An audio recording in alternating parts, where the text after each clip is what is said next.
While Chinaza was away on her dangerous journey, Miss Nkoli, her aunt, had spread terrible lies about her. She told the villagers that Chinaza had run away with her boyfriend.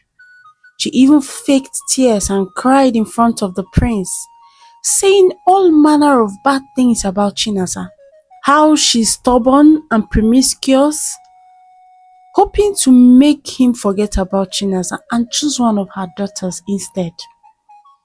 She went as far as encouraging her daughter Ujunwa to seduce the prince. She invited the prince to come over that evening. The prince thought she had found Chinaza and hurriedly answered Miss Nkoli, not knowing that she had other plans.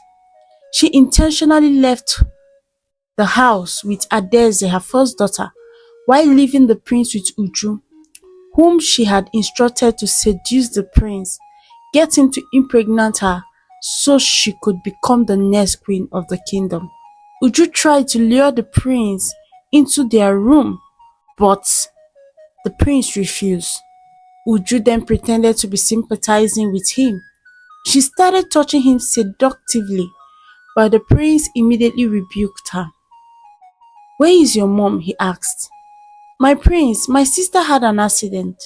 She rushed her for treatment."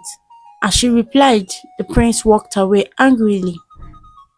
The prince refused to believe that Chinaza would run away with a man. He suspected that her aunt may have harmed her, but couldn't do anything as he had no proof. He sent guards to search for her and even offered cash reward to anyone who could find her. He had faith that she would return, no matter how long it took. The villagers began to grow suspicious of Chinaza's aunt.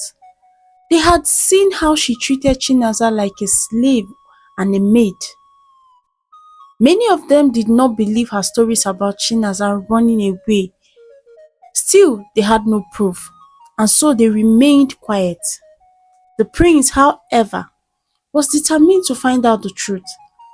He searched the village and surrounding areas, asking anyone if he had seen any sign of Chinaza, but no one knew where she had gone or what had happened to her. Meanwhile, on the third day of her journey, Chinaza was too exhausted and hungry. She had starved for 2 straight days, walking without food. Though she had water she had saved in her pot from the previous river she crossed, but there was no food for her to eat. She became too weak to walk. As her stomach groaned, she staggered into a shade under a big forest tree. There she laid down, crying and praying to the gods to take her life instead of allowing her suffer. She called on her mother and father. She asked them if they can see how much she's suffering. She cried until tears couldn't come out of her eyes again. She dozed off. While she was asleep, she dreamed that her mother brought her yam and palm oil. And as she woke up, she saw a calabash of roasted yam and palm oil. Without thinking or asking questions, she devoured the food to her satisfaction. After eating, she started imagining the source of the food she just ate. But she remembered her dream and thanked the gods and her mother. She carried the remaining food with her in case she becomes hungry again. As she continued her journey, she met an old woman carrying a heavy load on her shoulder while bent over. She looked hungry and tired.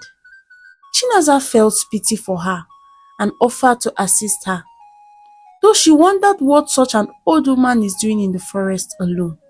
As they walked some distance, the old woman started throwing tantrums like a child. She complained she was hungry and tired.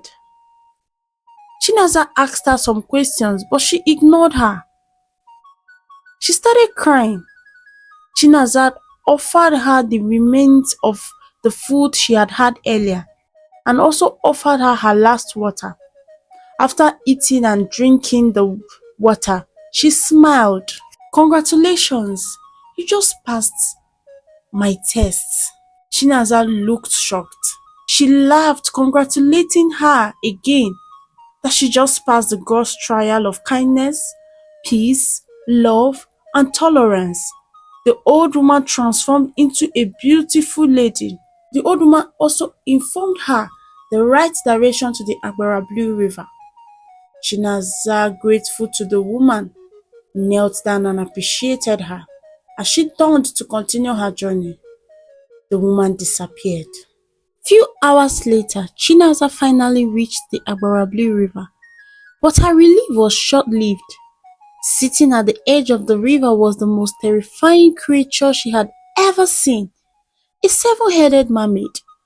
Unlike the other gods, this one did not look kind or merciful. The mermaid's seven head hissed and snared at her as she approached the water. Chinaza knew that this would be her greatest challenge, yet she began to sing. Okwalem kuwaro miri sodoni te iyenyelem. Okwaro miri sodoni te iyenyelem. Nkeyo pura chika iyenyelem. Nkeyo puru gele i sinanke na cha barara kiwela cha.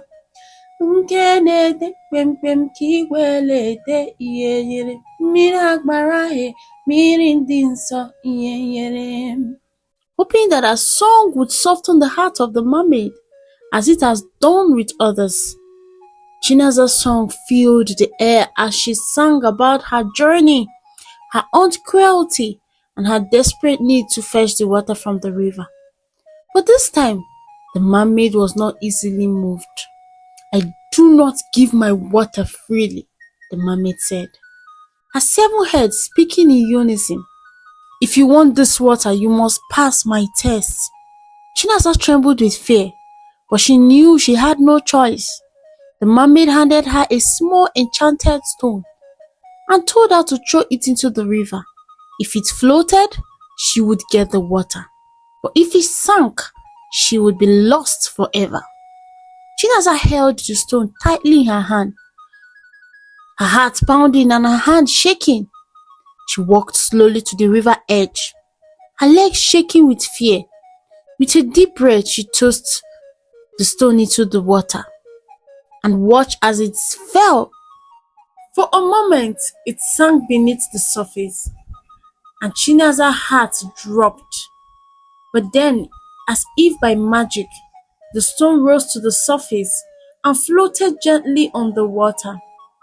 The mermaid, surprised by Chinaza's success, as no one else had ever passed this test, smiled with all seven of her head. "You have passed my test.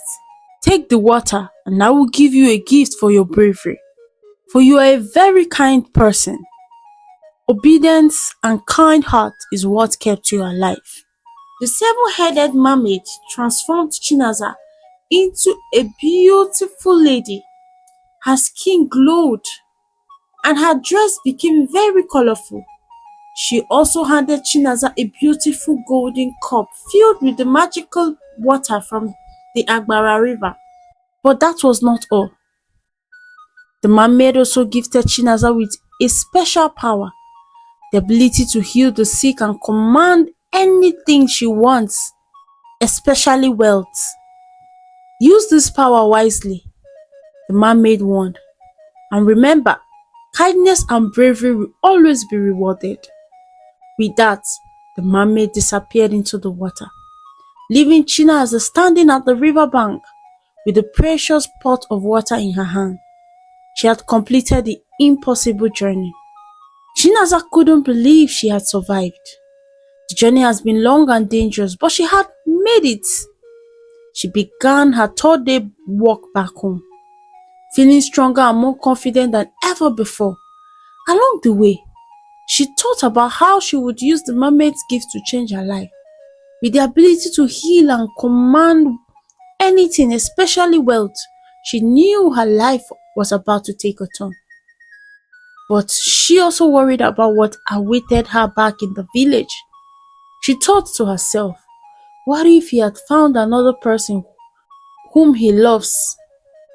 After a full day of working, Chinaza realized that she could use the power to teleport. Though not sure, she spoke to it, commanding that she wants to get to the village instantly, and miraculously, she arrived at the village boundary. She was beautiful, glowing, and confident, for she was no longer that girl that do anything she is asked to do without asking questions. As she approached her aunt's house, the villagers gathered around, shocked to see her return. Her aunt was speechless. She had not expected Chinaza to survive the dangerous journey to the Agbara Blue River. The villagers gathered, surprised at Chinaza's transformation. They couldn't believe their eyes. Chinaza presented the magical water. She walked over to the sick goats that her aunts had claimed needed healing. With a gentle touch, she poured some of the magical water over to the goats. Almost instantly, the goat's strange illness disappeared, and he stood up healthy and strong once more. The villagers were amazed, and words of Chinaza's power to heal quickly spread throughout the village. As soon as the prince heard that Chinaza had returned, he rushed to her aunt's house, for he never gave up hope, and now his faith was rewarded. Seeing Chinaza again, he knew she was the one he wanted to marry.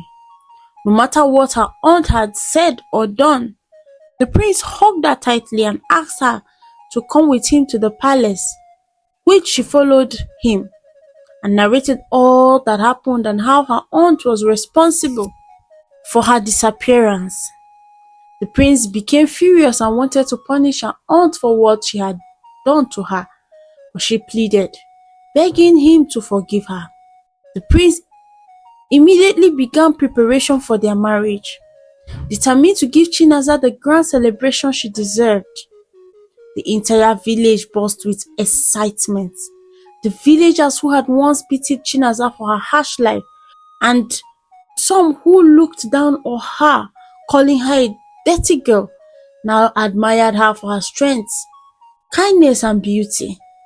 Chinaza's aunt, however, was furious and unrepentant. She had tried everything to ruin Chinaza's chances, but now her niece was about to marry a prince. Despite her anger, she pretended to be happy, afraid that the villagers would turn against her, and not knowing the power that Chinaza possessed too. As the wedding day approached, Chinaza's aunt grew desperate. She couldn't bear to see Chinaza become a princess, while her own daughter remained unnoticed. One night, she called her daughters to her room and whispered another wicked plan. "We must ruin this marriage," she said, her eyes filled with malice. "How, Mama?" Uju asked, innocently. "We must get rid of Chinaza," Miss Nkoli replied. "How do you intend to do that?" Adeze asked. "We will kill her," she replied. "Mama, how is that possible? I hate blood. What if you get caught?" Uju snapped. "Shut up! Did I tell you we will kill her ourselves? I have arranged some boys from Umelu to kidnap her and kill her," she replied. Uju. "Ah, Mama, what if they get caught? Chinaza is no longer living with us, so she's now in the palace, and you know how tight the security at the palace is," Adeze said. "That's where I need you people's help, which is why I am telling you guys," Miss Nkoli said. "How, Mama?" they both chorused. Miss Nkoli then replied, "I want both of you to go and apologize to Chinaza and make sure she forgive you. Make peace with her. Make her trust you, so it can be easy to get rid of her," Miss Nkoli said, and her children did as they were instructed. Chinaza, being a kind lady, forgave them and allowed them access to the palace anytime, any day. They became good friends, so she thought, and they even helped her plan her marriage.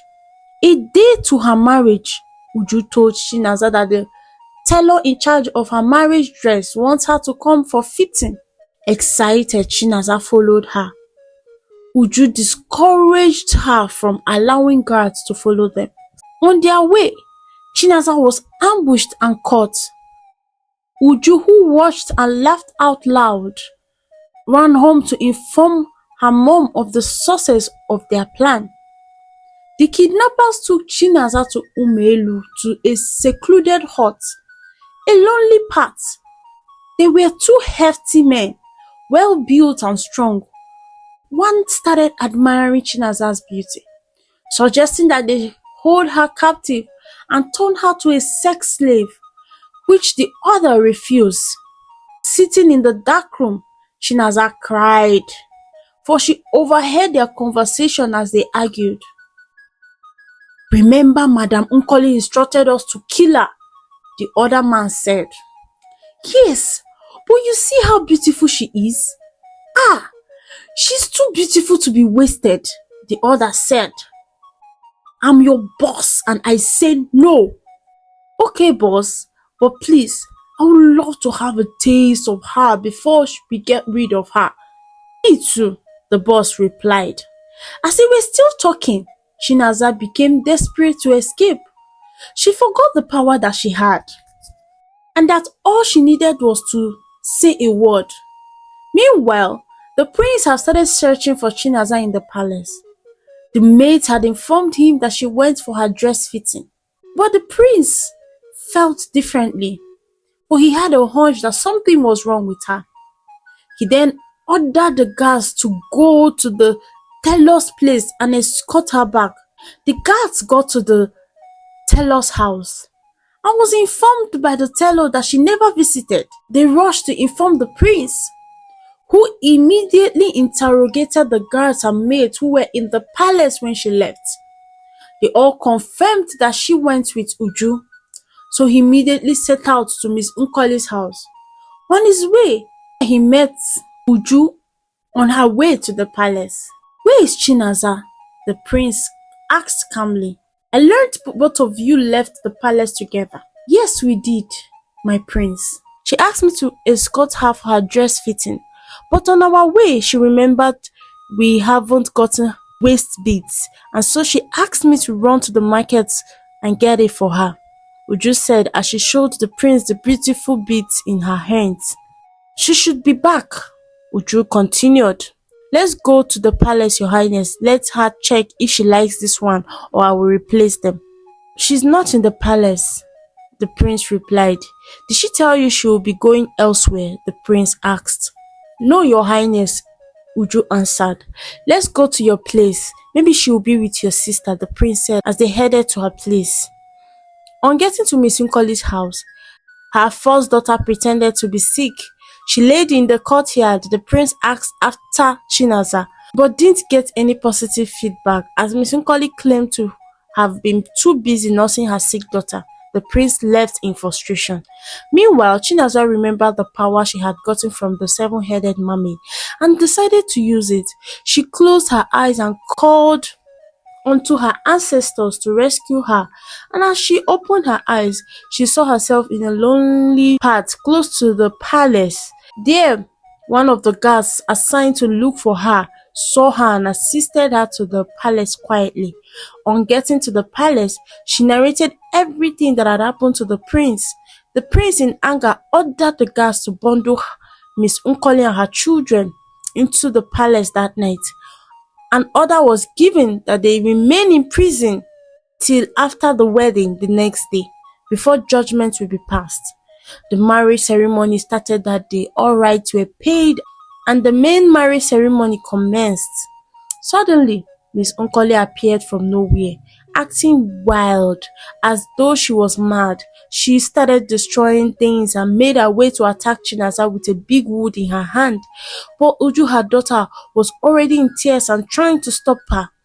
As she made her way to hit Chinaza, who was already declared queen, Uju attempted to stop her alongside the guards. She turned to hit the guards holding her, but she ended up hitting Uju, her daughter, and she immediately died. The incident happened within splits of seconds. On seeing what she had done, she collapsed and died too. Adeze, her first daughter, ran away from the village and never returned till date. No one knows how she broke out of the prison she was kept with her daughters, and some villagers believe the gods judged her for the suffering she melted on Chinaza. The celebration continued, a grand feast was prepared and everyone in the village was invited to partake in their joyous occasion. Chinaza, though sad for her aunt and her dead cousin, she no longer felt like the orphan girl who had been treated as a slave. Now she was a queen, loved and respected by all. As the night wore on, villagers danced and sang in honor of the new couple, and Chinaza felt a sense of peace she had never known before. Uju was later buried 3 days after, and with her aunt gone, Chinaza's life became peaceful. She settled into her new role as a queen, using her power to help those in need. Whenever someone in the village fell ill, Chinaza would heal them with the gift she had received from the seven-headed mermaid. The villagers admired her even more for her generosity and kindness. Though she had the power to command wealth, Chinaza never used it for herself. She was content with the simple life she had built with the prince, now king, and together they ruled the village with fairness and love.